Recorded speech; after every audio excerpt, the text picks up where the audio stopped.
Hello everyone, আসসালামু আলাইকুম। Welcome to our blog. এমন একটি টেস্টি ইয়াম্মি স্যান্ডউইচ এখন আপনারা বাসায় বসে বানিয়ে নিতে পারবেন। তার জন্য আপনাদের প্রথমে লাগবে একটা ব্রোকলি, একটা গাজর আর একটা শসা।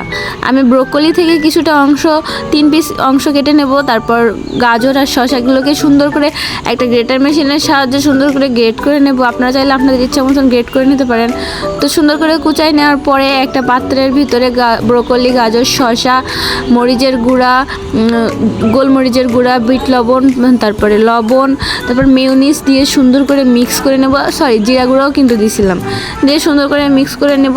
মিক্স করে একটা আঠালো ভাব তৈরি করে নিতে হবে। তারপরে একটা ব্রেড নিয়ে নেব। ব্রেডের চারি সাইডের যে অংশটা থাকে ওই অংশগুলো কেটে দেবো।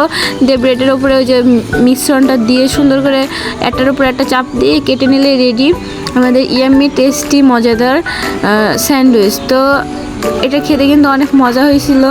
তো আজকের ভিডিওটা এই পর্যন্ত। সবাই ভালো থাকবেন, আল্লাহ হাফেজ। দেখা হবে পরবর্তী কোনো ভিডিও।